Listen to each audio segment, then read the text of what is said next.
Good morning. Lovely to see you all.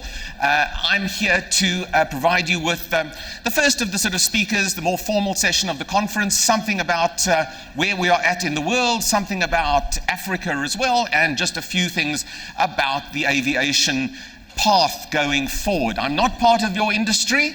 I use all your products all the time. You should get me in as the ultimate tester of all your products.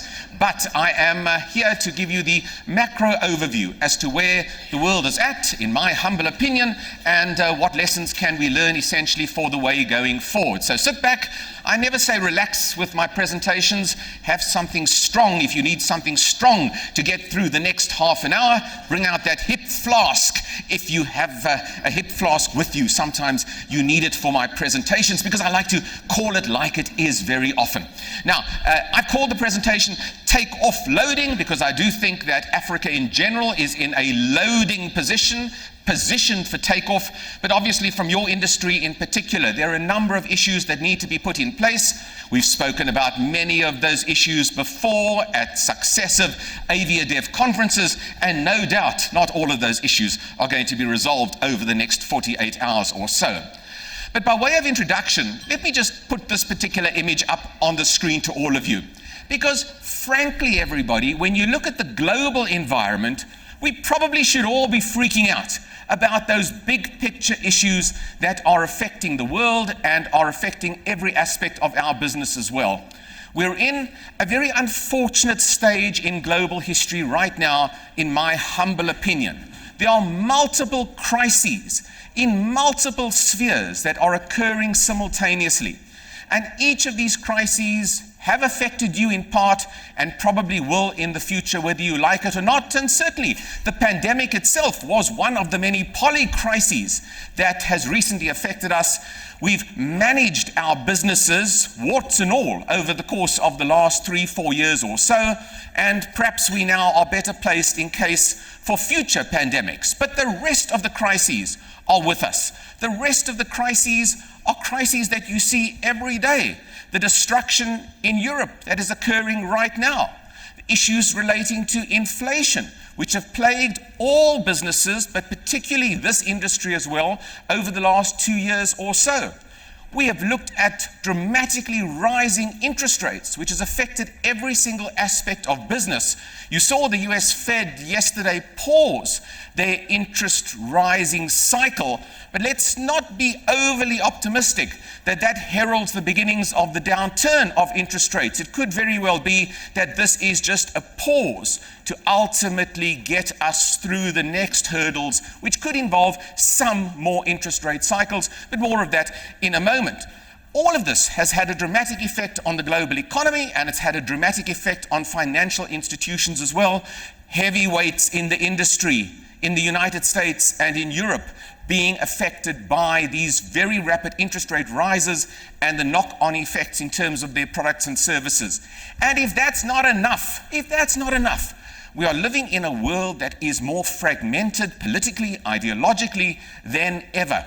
And the power plays between these hegemonic large powers are going to continue to affect all of us into the future, and will probably make life that bit more challenging. But for goodness sake, we're all in an industry that we have been challenged on a 24/7 basis, and so what else is new?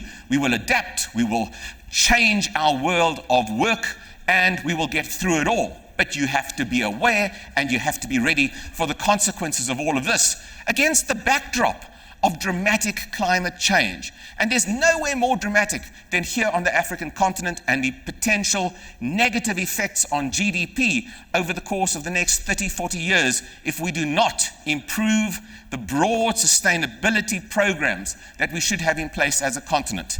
So if you guys have been scratching your heads perhaps over the last 2, 3, 4 years or so, worrying about your businesses, man oh man, those leaders around the world have been scratching their heads as well. And they're still scratching their heads given the multitude of crises that affect us. But the good news, everybody, from your particular perspective, is that for all of these current crises, Travelers are doing their utmost to get back into the airports and back onto aircraft. And the statistics bear that out. They're sliding into airports with their backpacks on their back in order to get back onto aircraft, in order to make that important journey, a journey that they have been either unable to do for the last few years, or the journey of a lifetime, as many of you now witness here in Kenya, and for that matter in South Africa, particularly with American travelers who somehow feel as though they have to travel. They don't know what will happen next. They've come through a pandemic. They've got pent-up travel demand. They've got some pent-up cash as well, and they're out to spend it. From a global perspective, though, it's a rough environment indeed. We saw an improved global economy post-COVID. We saw the bounce back effectively in 2022 or so, but 2023 is going to be softer. And it's no surprise that global growth is going to be softer given the quantity of concurrent crises that I have presented to you now. So don't shoot the messenger, which is me, when you look at the political risk factors that we now factor into everything that we do. It's a softer year for global growth this year, hopefully with signs of improvement as some of those major issues like interest rates begin to soften ever so slightly into the 2024 period or so. The big growth economies of this world, I think they're fairly obvious. They're up on the chart there. We know that the biggest growth economy of this world ultimately is probably going to be India. From a GDP perspective, and China will rebound relatively nicely, but I'll come back to China in a moment. The United States, though, certainly soft, and that's what's effectively brought down that global growth projection for this year, essentially soft. The question remains whether the United States will be able to skirt a recession, just keep its head above recessionary territory, or whether it may also just dip into recessionary territory over the next 6 months or so. Tough to make a prediction on that, but I think we must be aware that the United States economy is going to adjust as a result of this very dramatic interest rate increase. And I think there's some softness still to come in that particular economy. For the Eurozone, soft as she goes. The UK might just skirt a recession, but really the interest from a global growth point of view is going to come from China recovery, India solid, and I believe emerging markets certainly over the course of the next year and a half as well. The oil price has softened quite dramatically, I might add, but clearly we are also still awaiting the continued machinations of the OPEC countries, issues relating to supply, and the need for many of the OPEC countries to keep the oil price, of course, at a certain higher level. And I think that will continue to create a degree of volatility. But in a world in which global growth is softer, the oil price also is likely to be softer. But the creation of demand and supply from OPEC will create volatility in that market going forward. Inflation looks as though it's beginning to see a turning point off its highs. It looks as though that's the case in the United States and in Europe. There have been some good inflationary sets of figures in the last week or so. But again, it's a slow turn from these very dramatic highs. It's slow, and that means that the interest rate cycle, or the downward cycle of interest rates, is also going to be that bit slower than what many of us would like. So I issue here a warning. We have to be cautious ultimately on global growth and cautious on a quick reversal of that very dramatic interest rate cycle. Now, I showed you that picture of that traveler trying desperately to get into an airport to go traveling. When we look at figures relating to this issue of post-COVID travel, when we look to see what one would call revenge travel categories, particularly in the United States, inflation in airfares and inflation in hotel accommodation has been particularly high as Americans have desperately tried to get back in the air and desperately tried to get back on vacation. But we are now beginning to see those inflationary figures in that revenge travel category begin to soften, and soften quite a lot. And that could very well indicate that the immediate post-COVID demand for travel is starting to soften just a little.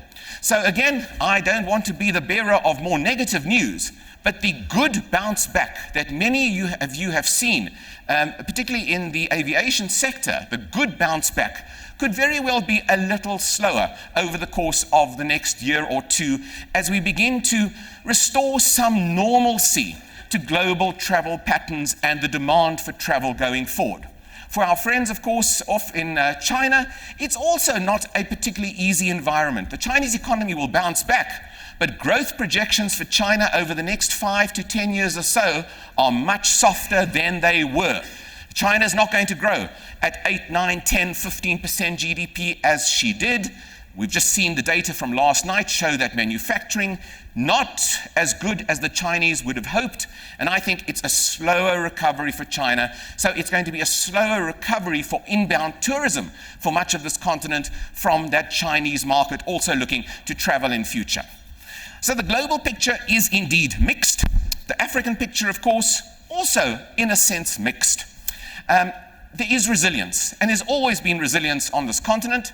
We see a slower GDP forecast for global growth over the course of this year, 2023, but the IMF are reporting an uptick for Africa GDP growth for 2024.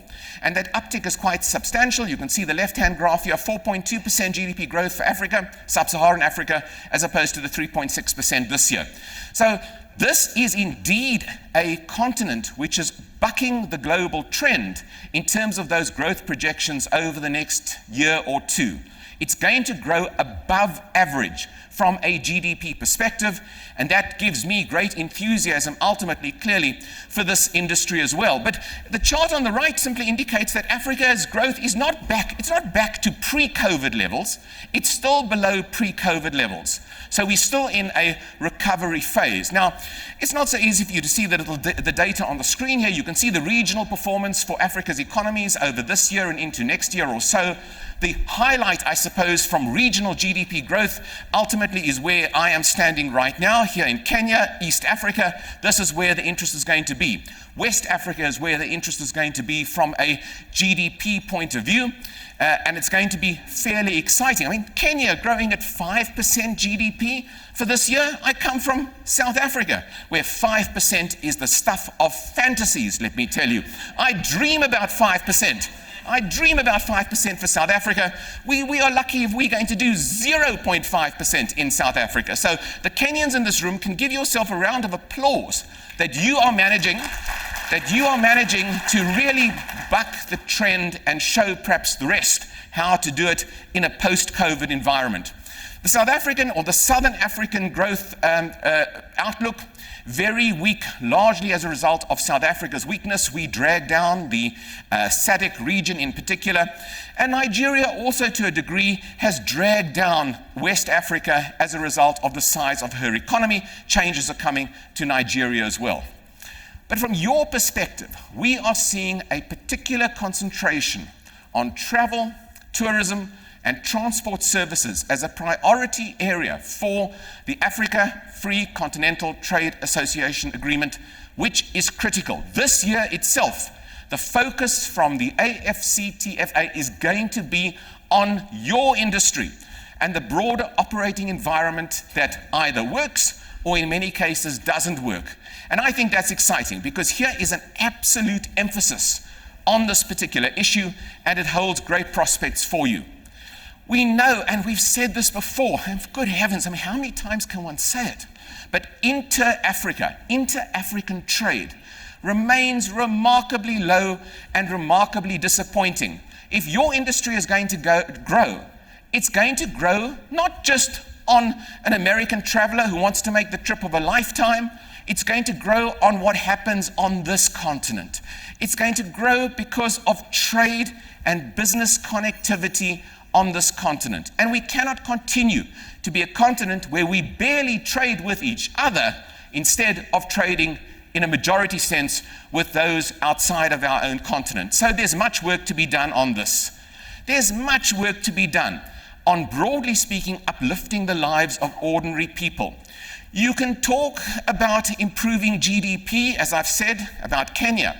But when we look at the broad position for Africa for the next 40 years or so, GDP per capita for Africa is still remarkably poor compared to the rest of the world, excluding Africa, which is the blue line on the graph. There's much work to be done domestically in the 54 jurisdictions on this continent in terms of policy, practice, and governance as well. Of course, there are external factors that affect you in particular. The strength of the US dollar over this interest rate rising cycle in America in the last 2 years or so in the post-COVID environment has upset your business and many other businesses as well. And obviously the effect on aviation fuel in particular is as a result of the US dollar pricing that still plays havoc in many instances with the industry. For African governments, of course, it's a tough time. It's a tough time because interest on debt payments, particularly foreign debt payments, have risen as a result of interest rates. Domestic currencies have weakened largely across the continent. And when you've got to pay back those loans, you've got to make choices. You've got to make choices. Do you spend on big capex projects domestically, or does your money have to be allocated to pay back those loans? And those choices do make a difficult operating environment largely across the continent. And of course, as I've indicated, if you don't get the climate change issues at least moderately improved for this continent, we are staring down, I must tell you, deep-rooted social problems which all of you are well aware of. Finally, on this particular issue, and I don't mean to single out particular countries here, but political instability obviously is a cause of concern.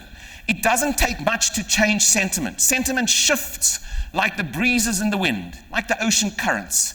And where internal issues become major news stories, that clearly affects the image, not just of the country involved, but the knock-on effect from an outsider perspective very often is a lot more dramatic.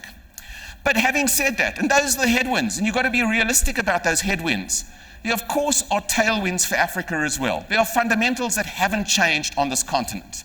This is a young continent. We've all been saying this for years. Look at the figure. The average age on this continent is 18. 18 is the average age of an African on the continent of Africa. The average age in Europe is 42. That's the average age.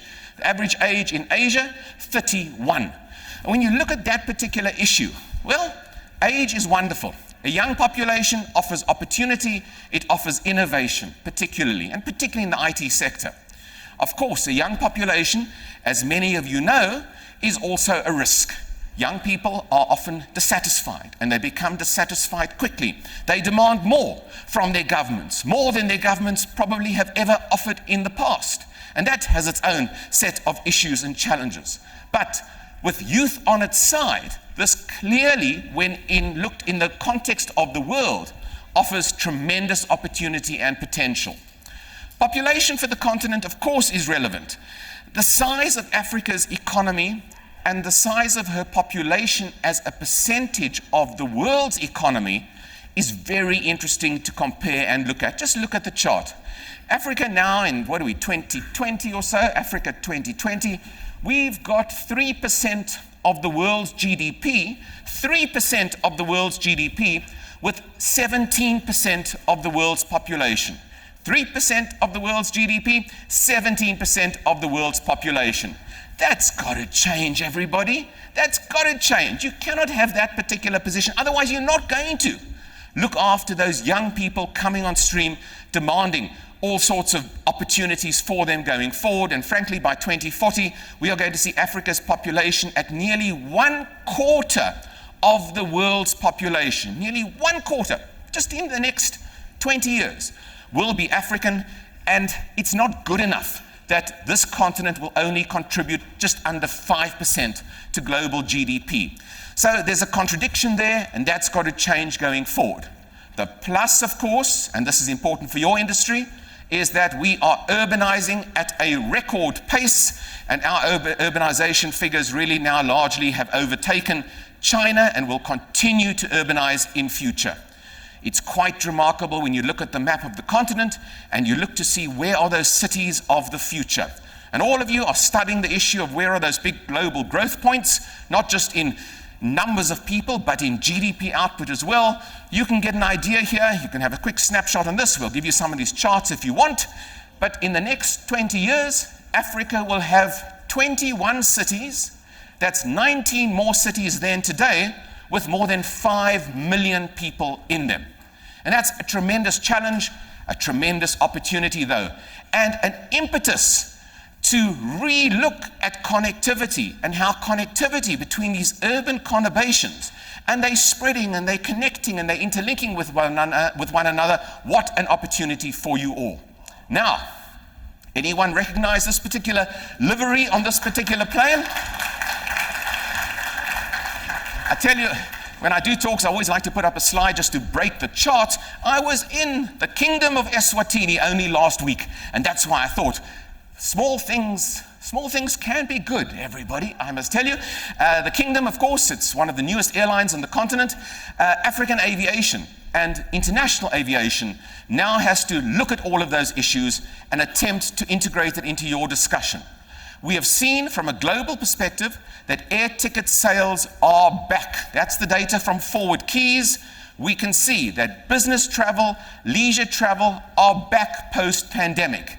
Yes, there are little dips as we move out of the perversion created by COVID and we settle back perhaps into a more regular routine at looking at the mix between business and leisure. And business, I would argue, is going to be back. Leisure drove the recovery. Business travel is likely to pick up as we go back to the office and go back to business travel. It's been a good year in terms of the post-COVID environment as global airlines see their first profit over the last few years or so. And it's largely from an African context, international travel, that has driven the broad-based improvement on the continent. Not, of course, domestic travel, but international travel. And that distinction is important for us in Cape Town. I come from Cape Town. Greetings, by the way, from Cape Town and Western Cape and from South Africa as well to all of you here. We've seen tremendous improvements in international connectivity through outstanding deals done by our Westgro and our Cape Town air connectivity team, and that's brought those foreign tourists into our city.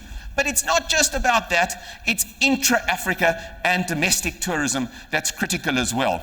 African airline travel is now up to just under pre-pandemic levels, at about 95% of pre-pandemic levels, and again, testimony to great work on this continent and to us being a resilient species in coming through what I hope will be the worst pandemic we will ever realize. African seat capacity has now risen more or less to pre-COVID levels. Again, an important and exciting improvement. Of course, when I talk about Africa, you can't do justice to every single jurisdiction. Some jurisdictions are performing better when it comes to actual air ticket sales. Here's data again from Forward Keys to show who are the star performers in Q2 and Q3 2023 versus Q2, Q3 2019. Look to see where the growth figures are. And I don't just put this particular slide up because East Africa is looking really good when it comes to increase in ticket sales, but Tanzania, Kenya doing remarkably well, Ghana on the West African side doing very, very well, even Nigeria up, Senegal up. Of course, again, from a South African perspective, air ticket sales down, but a lot of seats have come out of our particular market. And if I can say this to my South African airline friends here in the audience, you've done okay because the seat pool has been reduced and you can therefore charge me as a consumer just a little bit more for more limited seat capacity. Now they're going to not like me on that and they're going to come and accuse me of all sorts of things when we leave this particular room. The good news is that given the population movements, given the GDP potential, and given all the other issues that we like about Africa, and the strategic importance of this continent going forward, Africa's passenger traffic is set to double over the course of the next 20 years or more to 300 million people, more or less, and the demand for hardware, for aircraft, is going to be absolutely enormous. So again, whatever some of the domestic issues in your particular jurisdictions, the macro picture looks very good. But it's difficult for you to make money. Despite all of this good talk, it's still tough out there. It's tough to make a profit in Africa, and African airlines are still struggling to get above that particular profit line going forward. Why? We know why. We've got the highest cost of running an airline business in the world on this continent. We pay 5 times more for jet fuel than many of our other competitors in other regions of the world. Clearly, there are bottlenecks there. Clearly, infrastructure remains a critical issue, and it's good to see so many countries still prepared to commit capex to infrastructure despite the interest rate and debt issues that are certainly headwinds on the continent. But the issue of infrastructure cannot be put on the back burner, because if you're going to get this industry going, this issue is critical into the future. The issue of the repatriation of profits in particular, an issue that has stymied connectivity and, of course, available seats and capacity, particularly in certain markets like Nigeria and Algeria and even Ethiopia going forward. Major reforms happening underway as I speak on the stage in Nigeria, which gives us hope that that market will soon again take its rightful place as a major growth market into the future. So, what an interesting time for all of us. A few final thoughts, which perhaps are a little bit more political, because I'm a political animal underneath it all. And just to remind you, Africa accounts for 18% of the global population, but just over 2% of all air transport. Just like the figures that I've shown you on the broad GDP figures, that's got to change, and that's why you are in this room in particular. We need to progress. Good heavens, I'm going to get old saying this, everybody, and in fact, I have got old saying this. We need to progress with the liberalization of market entry, more fifth freedom rights, and we need to proceed with SATEM and with the Yamoussoukro. Let's just see if the concentration on this issue this year is really going to bear more fruit. I don't want to talk about this time and time again, but there are important meetings on the issue, and there are important initiatives which combine the forces of the critically important AFCAC with IATA, with AASA, to really add some meat to the bones in the lobbying and pressurizing aspect of this particular important part of why you are here and what we need to do to largely improve the sector. We need to review taxes and charges on air transport to facilitate lower fares. We've had a controversy about that even in South Africa over the last few weeks or so. Yeah, we pay very high taxes across the African continent, and that's why this meeting is so important, because you can augment your income with all sorts of other revenue streams, hopefully affording your authorities to begin a process of making those taxes a little less onerous, particularly for domestic African travelers as well. We need to remove the restrictions on ownership and control to facilitate the development of multinational African carriers, which should counteract protectionist tendencies that can still be present in some jurisdictions. And of course, we need to depoliticize state airlines.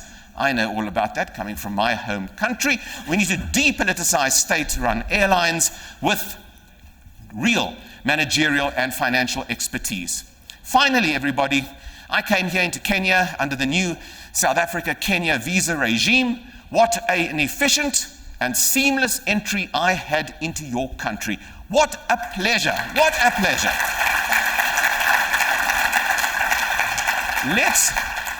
Really, it's a no-brainer. Come on, you don't need me to come on stage and tell you this.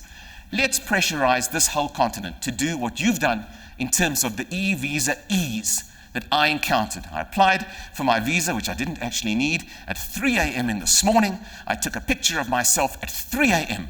in the morning. I wouldn't have let me into a country because of the picture that I took at 3 a.m. in the morning, but my visa arrived within a second on my computer screen. What a pleasure it was. This is an example for the rest of the continent. So, my friends, I love being with this industry. I love Africa. I love the future and potential of Africa. And wow, all eyes really on this continent. Youth, exuberance, opportunity, and from a travel point of view, you tick every box as to why we should be bringing in foreigners, and hopefully through trade and through improving domestic political and economic conditions, we bring in our own onto our own aircraft. It's not any more time for chatting and talking, although that's what you will do. You'll take those chats and you've got to inject them into the broader environment. It's now time for action, everybody. And by next year, let's hope that many of these issues will see some improvements going forward. Thank you very much for listening to me this morning. Daniel. Amazing. Amazing.